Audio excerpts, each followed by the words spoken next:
ዝምታ ህልምን ይጠብቃል። ብዙ ጊዜ ሰዎች ዝም የሚሉ ሰዎች እንደተሸነፈ እንደወደቀ ታሪኩ እንደተረሳ ያወራል። ዝምታ ባንተ ውስጥ ያለው መንፈስን ይጠብቃል። ዳንኤል የሞት ፍርድ ተፈርዶበታል። ምንድነው ኬዙ ካላችሁት ዳንኤል ላይ ሰበብን ይፈልጉ ነበር። ምንድነው ሰበባቸው? ዳንኤል የሚያመልከው አምልኮ አልተመቻቸውም፣ ደስ አላላቸውም። እሱ ብቻ አይደለም፣ ዳንኤል በእግዚአብሔር የሚታመን ሰው ነው።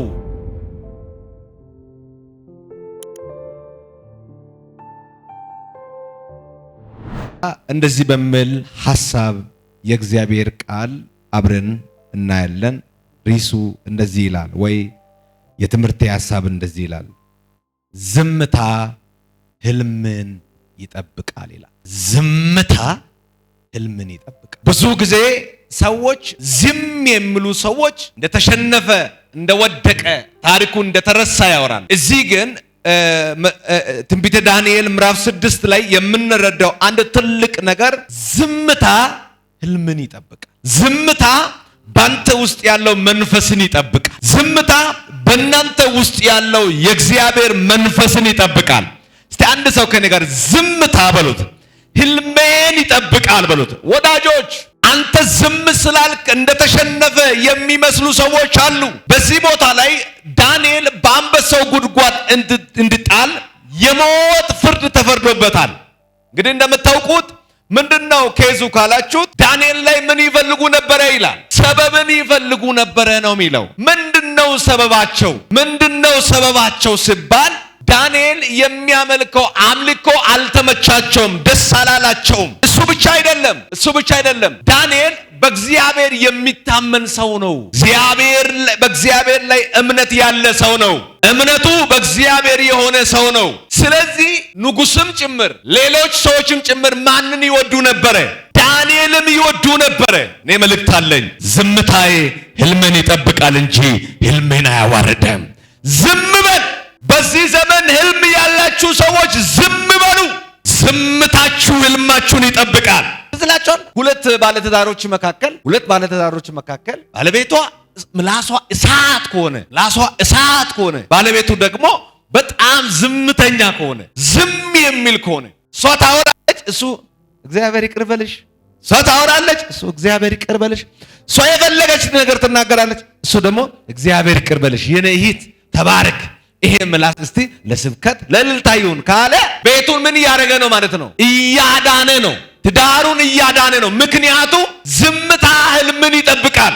እዩት፣ ዝምታ ህይወትን ይጠብቃል። በዚህ ቦታ ላይ እንደምታውቁት ዳንኤል ለምን ተወደደ? በማን ዘንድ? በንጉሱ ዘንድ። ጥላቻቸው ትልቁ ጥላቻ። ዳንኤል ለምን ተወደደ? በንጉሱ ዘንድ። ዳንኤል ለምን ሞገስ አገኘ? ዳንኤል ለምን ከእግዚአብሔር ጋር ኖረ? ዳንኤል ሲገፋ እንኳን አያወራም። ሱጊ ወደ ከዳንኤል ዋንና ሐሳይና ገፉኝ፣ ሰደቡኝ፣ ተናገሩኝ አይልም፣ ዝም ይላል።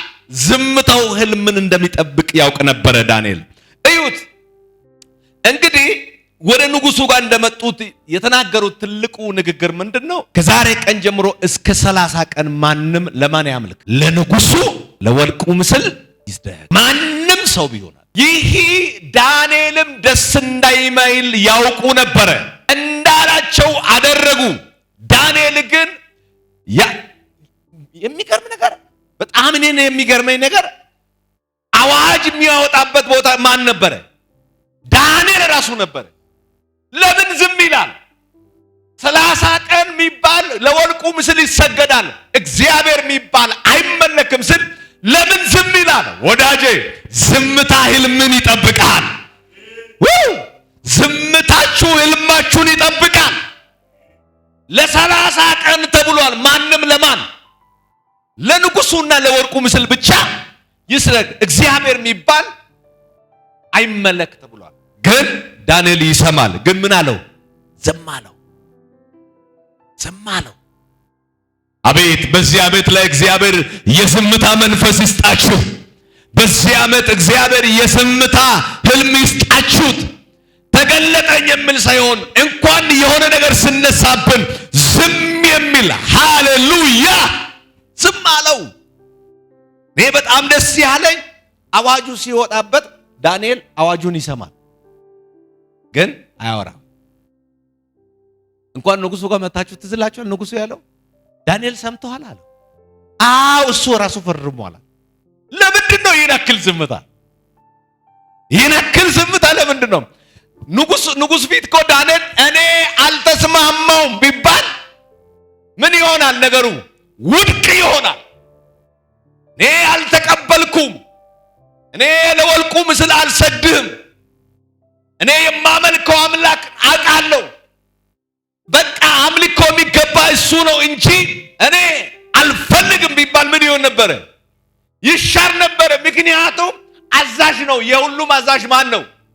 ራሱ ዳንኤል ነው።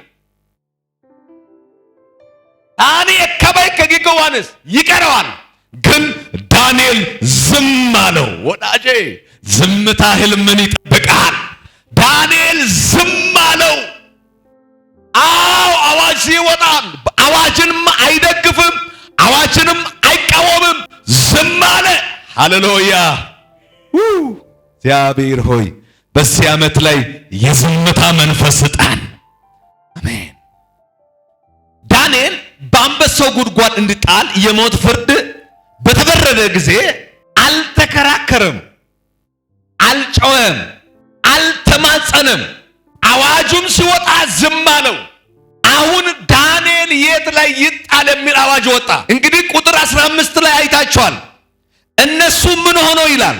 ተሰበስቦ ወደ ንጉሱ ጋር መጥተው ንጉስ ሆይ ይህ ሕግ የጸና ነው፣ የሚሻር ሕግ አይደለም። ስለዚህ አሁን እንዳለው ዳንኤል ለወርቁና ላንተ አልሰገደም።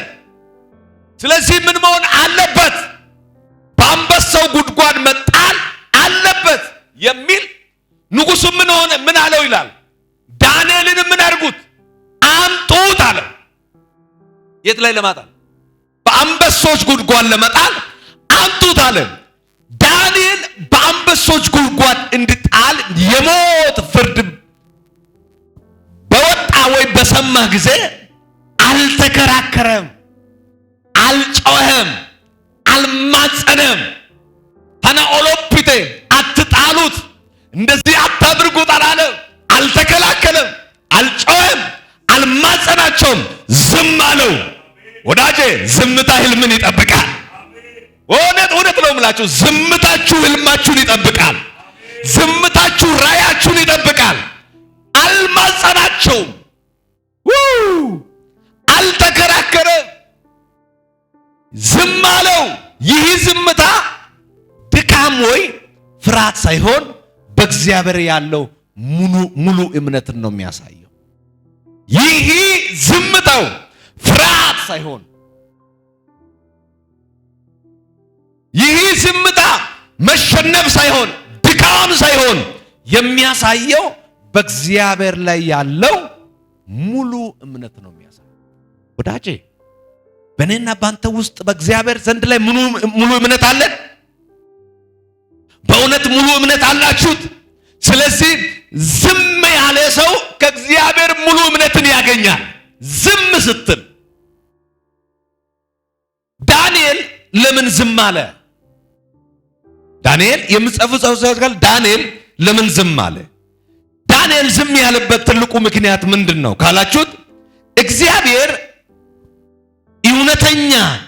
እውነትን እንደሚገልጥ ያውቅ ነበረ።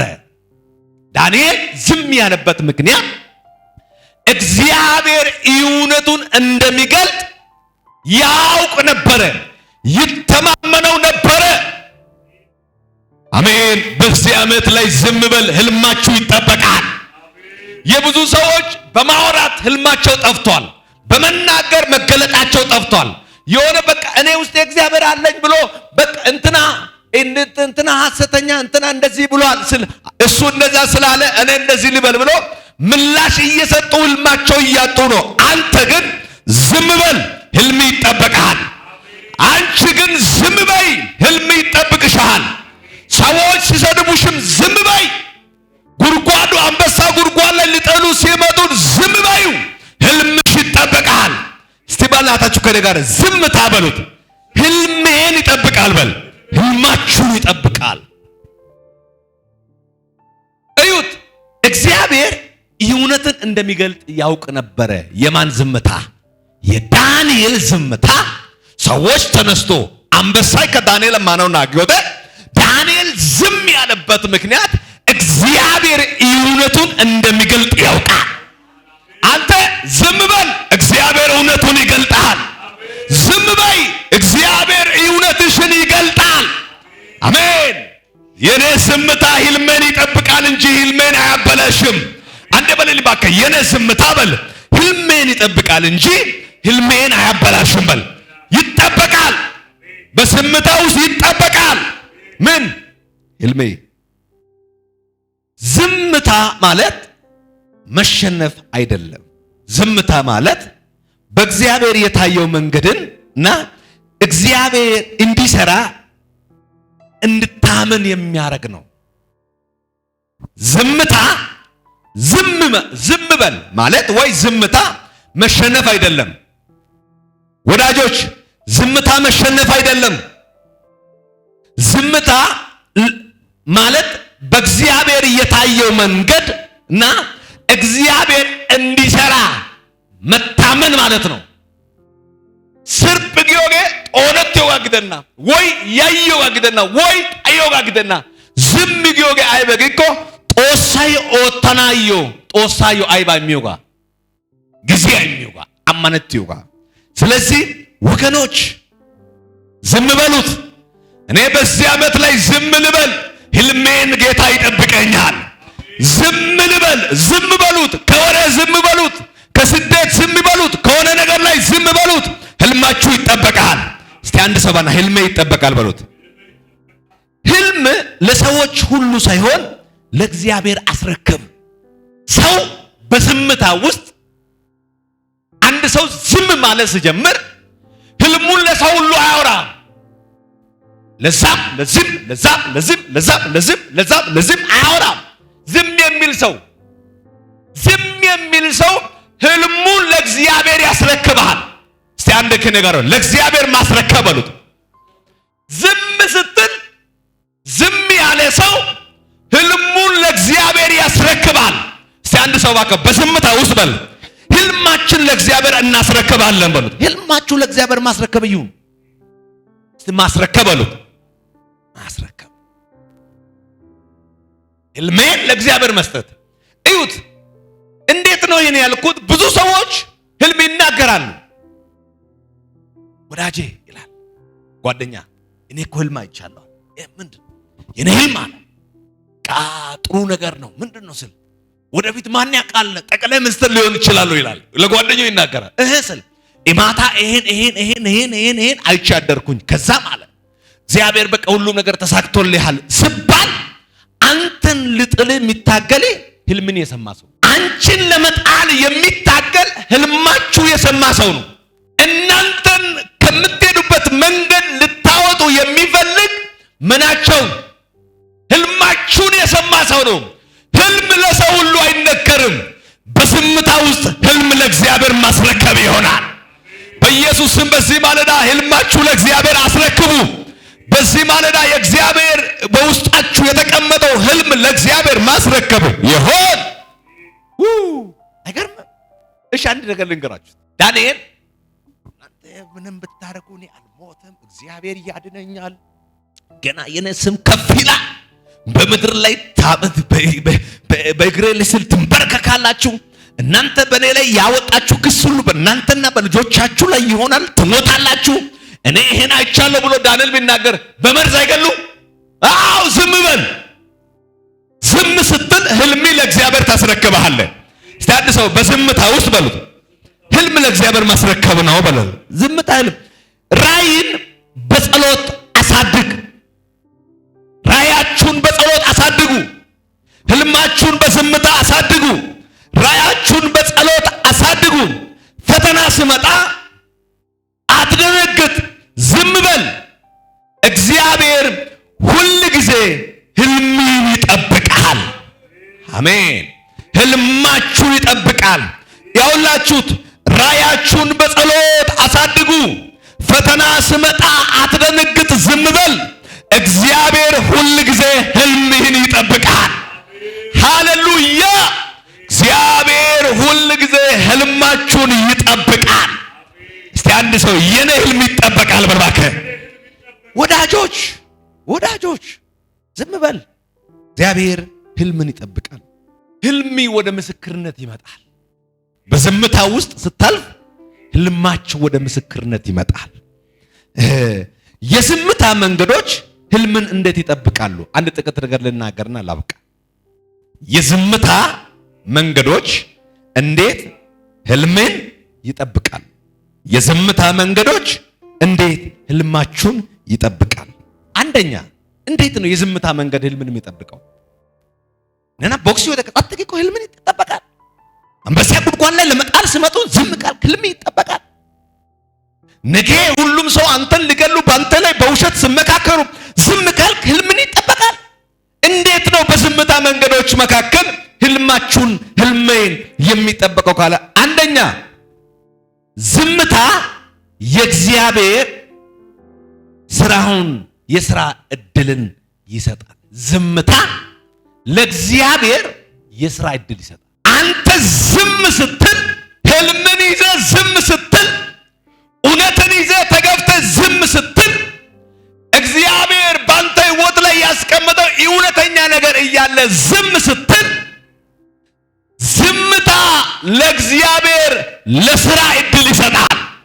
አሜን። አንድ ሰው የኔ ዝምታ በሉት፣ ለእግዚአብሔር በሉት፣ የሥራ በሉት፣ እድልን ይሰጣል በሉት። እግዚአብሔር ባንተ ህይወት ላይ እንዲሰራ ምን ይሰጣል? እድልን ይሰጣል። እዩት፣ እነርሱንም በንጉሱ ትእዛዝ ላይ እንዳዘዘው ከሰሱት። በአንበሳው ጉድጓድ ላይ መጣል አለበት አሉት። ይህ አዋጅን የሚሻር አይደለም አሉት። ይህ አዋጅ የሚሻር አይደለም። ይህ ህግ አለው ምን እንዳይሆን አለው እንዳይሻር ለማዶንና ፈረስ ህግ ላይ ተደምድሞ ነው ያለው። የሚሻር ህግ አይደለም አሉት። ነገር ግን ያ ሁሉም እነሱ ሲሆኑ በዳንኤል ላይ የተነሱ ትልቃቸው ዳንኤል አሁን መታሰር መሞት አለበት የሚሏቸው አዋጅ ለካ ዳንኤል ዝምታ ለእግዚአብሔር የሥራ እድል እየሰጠ ነው። አሜን። ባንተ ላይ እግዚአብሔር ዝም ስል አንተም ዝም ስትል ለእግዚአብሔር የሥራ እድል እየሰጠ ነው። ዳንኤል በዚህ ሁሉ መካከል ሳይከራከር፣ ሳይጨነቅ፣ ሳይጮህ ዝም ማለት መረጠ ወይ በዝምታ ቆመ። በዝምታ ወዳጆች አንድ ጥያቄ ልጠይቃችሁ። በዚህ ምድር ላይ ሰው የሚፈራ ዝም ላለ ሰው ነው ወይስ ለሚያወራ ሰው ይፈራል? ለሚያወራ ሰው ይፈራል። እስቲ ዝም ላለ ሰው ይፈራል የሚል ሰው? ሁሉም ሰው የሚያወራ ሰው ነው የምትፈሩት? የሚያስፈራ ሰው ዝም ያለ ሰው ነው የሚያስፈራ። የሚያወራ ሰው ልብ ቶሎ ታገኛል፣ ደካማ ጎን ቶሎ ታገኛል። ምናምን ጊያሳ ደማጋሳ ደካማ ጎን ደማጋሳ አዛሪያ ከይዞና ዳጋሳ አማነት ያከዳጋሳ ከየት እንደመጣ ታውቃለህ በጣም ብለህ ለሚያወራ ሰው። ዝም ያለ ሰው ግን ትፈራለህ። የዚህ ሰውየው ዝምታ ከባድ ነው፣ በውስጡ ምን እንደያዘ ትላለህ። ያስፈራል። ሰው እንኳን ዝም ከሚል ሰው ጋር ምን አይሆንም፣ ጓደኛ እንኳን መሆን አይፈልግም። ዝምታው ከባድ ነው ወዳጆች። ህልሚ ሲኖር ዝም ትላለህ፣ ጠላትን ታሸብራለህ። ህልማችሁ ካላችሁ ዝም ትላለህ። ህልሚ በጌታ ይጠበቃል፣ ጠላትን ታሸብራለህ። በኢየሱስም በዚህ ማለዳ አሸብር ትሆናለህ። ዝም ትላለህ፣ ጠላትን ታሸብራለህ። ስለዚህ ያውላችሁት ይሄ ሁሉ ሲሆን ዳንኤል ምን ሆነ ይላል? ዝም አለ። አልተከራከረም፣ አልጮህም። ዝም ብሎ ዝምታውን መረጠ። በዝምታ ውስጥ ቆየ፣ ዝምታውን መረጠ። ይህ ዝምታ የፍርሃት ወይ የድካም ምልክት አልነበረም። ይልቅስ በእግዚአብሔር ላይ ያለው ጽኑ እምነት ነበረው። የዳንኤል ይህ ዝምታው ፍርሃት ወይ ስጋት ወይ መጨነቅ አይደለም። ይልቅስ በማን ላይ? በእግዚአብሔር ላይ ጽኑ እምነት እንዳለ ያሳያል። ወዳጆች አንድ ነገር ልንገርህ፣ ዝም በል፣ ህልም ይጠበቃል። እግዚአብሔር ምስክሬ ነው። አንተ ዝምታ ውስጥ ለእግዚአብሔር የሥራ እድል ትሰጣለህ። አንተ ዝምታ ውስጥ ህልም ለእግዚአብሔር ታስረክብሃለህ። አንተ ዝም ስትል እግዚአብሔር ያለቀው ያንተ ታሪክ እንደገና ያድሳል። ያውላችሁ የዝምታ መንገዶች እንዴት ህልምን ይጠብቃሉ? ሁለተኛ የዝምታ መንገዶች እንዴት ህልምን ይጠብቃሉ? ሁለተኛ ዝምታ የመንፈሳዊ ብስለት ምልክት ነው። ዝምታ የመንፈሳዊ ብስለት ምልክት ነው። ምኑ?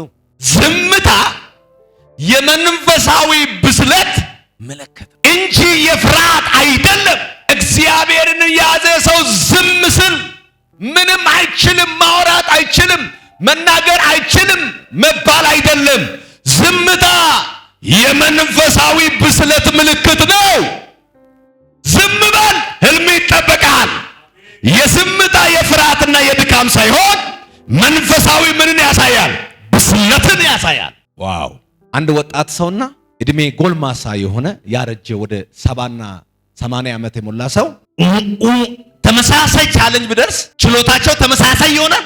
ያረጀ ሰው አይ እቺማ ያኔ ልጅነት አሳልፍ ያለው ብሎ ተረጋጋ ይላል ጓደኛውን፣ ይሄ ወጣቱ ደግሞ ወይኔ ከዚህ ሞት ይሻላል፣ መጥፋት ይሻላል ምናምን ይላል። ግን ያሳለፈ ሰው ምን ይሆናል? ይረጋጋል። ወዳጄ ዝምታ መንፈሳዊ ብስለትን ያሳያል። አንተ ሁሉም ነገር ሲደርስብህ ዝም ስትል ምኑን ያሳያል? መንፈሳዊ ብስለትን። መንፈሳዊ ብስለት ምልክት ነው። በዚህ ስፍራ ላይ የምንማረው ትልቁ ትምህርት ዝምታ ሁል ጊዜ ድካም አይደለም። ዝምታ ሁል ጊዜ ፍርሃት አይደለም። ዝምታ ሁል ጊዜ መሸነፍ አይደለም። ዝምታ ሁል ጊዜ ተራ መሆን አይደለም። ዝምታ ሁል ጊዜ የሆነ ተራ ነገር አይደለም። ዝምታ መንፈሳዊ ብስለት ምልክት ነው። ዝም በል ሲተቹብህ ዝም በል። አንበሳው ጉድጓድ ላይ ለመጣል ይዞ ሲሄዱ ዝም በል። በአንበሳ ጉድጓድ ላይ እንኳን መጣል ብቻ ሳይሆን ምኑን ገጠመቱ ይላል? ድንጋዩን ሰብስቦት ምን እንዳይሆን አምልጦ ከአንበሶች አምልጦ ወደ ላይ እንዳይወጣ ምን አድርጉት ይላል? ገጠሙት። እኔ ንገሪ ምንም ሊያደርጉ ይችላል። የኔ ዝምታ ግን ፍራቻ አይደለም። በዝምታ ውስጥ መንፈሳዊ ብስለትን አግኝቼዋለሁ። አሜን። ዝምታ መንፈሳዊ ብስለት ምልክት ነው። ስለዚህ ነው ዳንኤል በሞት መካከል እያለ ሰላሙ፣ እምነት፣ ጥበብ፣ መንፈሳዊ ብርታትን ያገኘው። ይሞታል ብሎ እነሱ ይላል ይጮሃል ስል ዳንኤል ሰላም፣ እምነት፣ ጥበብ፣ መንፈሳዊ ብርታትን አገኘ። በእነሱ መሸበር ዳንኤል ዝም ብሎ ምኑን አገኘ? መንፈሳዊ ምን ብርታትን አገኘ። አንተ ዝም በል፣ እነሱ ሲሸበሩ፣ አንተ ግን መንፈሳዊ ብስለትን ታገኛለህ። ይሸበራሉ፣ ዳንኤል ግን ምን ሆኗል? ሰላም፣ ምንም የሚለው ነገር። ስለዚህ ዝምታ ጥበብን ያመጣል፣ እምነትን ይጨምራል፣ መንፈሳዊ ብስለትንም ያመጣል፣ ይሰጣል። ስለዚህ ዝምታ ህልምን ይጠብቃል። እግዚአብሔር በህይወታችሁ የሰጠው ራዕይ፣ ጥሪና ዓላማውን ሁሉ ጊዜ ለሰው ሁሉ ባለው አቅጣጫ ላይ ሁሉ መግለጫ አታድርግ ወይ አትናገረው።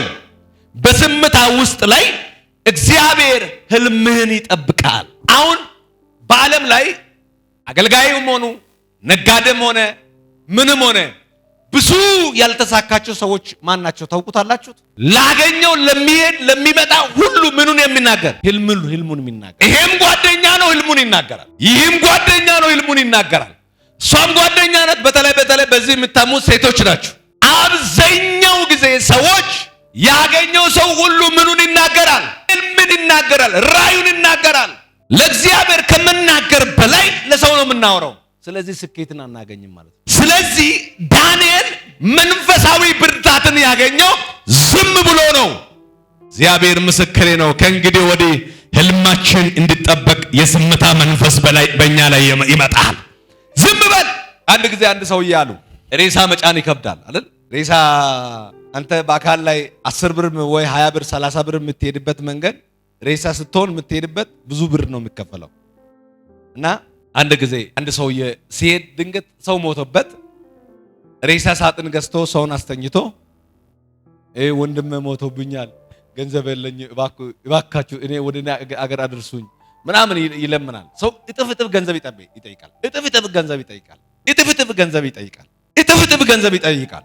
የለውም፣ እርዳታ ለምኖም ያንን ገንዘብ ማድረስ አልቻለም። ከዛ አንድ ዘዴ ውስጥ ላይ ያመጣል። አንድ ሹፌር ላግኝና ይላል ይህ ሬሳ ሳጥን ነው፣ ሬሳ ወዳለበት አድርሰ ዋጋውን ተነጋግረ አንተን ደስ ባለበት ትጭናለህ አለው። ስጠይቅ ሰው ብዙ ነገር ስለተገ ዝም ብሎ ውስጥ ላይ ማን እንዳለ ያውቃል፣ ሬሳ እንዳለ ያውቃል። ግን አሁን እስቲ ልጠቀም በዝምታ አለው። ይህ ወንድም ይህ የሬሳ ሳጥን ነው። የሆነ ቦታ ላይ ሰው ሞቶብን ሳጥን ገዝቼ ነው ያለሁት። ስለዚህ ሄደ አንተ ትጭናለህ፣ የፈለከው ገንዘብ ተነጋግረ ትጭናለህ አለው። ከዛም ሹፌሩ እሺ በቃ ጫን አለው። አጠገቡ ላይ ያለው ወያለው የሆነ ነገር ሰጠና ጫነው። እንሂድ ይላል። ዋጋውም አልተነጋገረም እኮ ሳጥኑ የተቀመጠው ዋጋውም አልተነጋገረም። አስባችኋል? እንሂድ ይላል። እየሄደ ሰው የሞተበት ቦታ ደረሰና በቃ እዚህ አቁም አለ። እዚህ የት አለ ሬሳው? ሳጥኑ ውስጥ እኮ ነው። እኛ ጫነው እኮ ሬሳ ነው አለ። ያጫነው ሬሳ ነው። ህዝብ ሬሳውን እየጠበቀ ያለ ዛም ሹፌሩ ብሬን አሁን መከራከር ይችላል። ምን ሆነ ይወስዳል፣ የሰጣውን ይወስዳል። መከራከራውን ይችላል። በዝምታ ውስጥ ምን አደረገው? አሸነፈው ቻሌንጅን።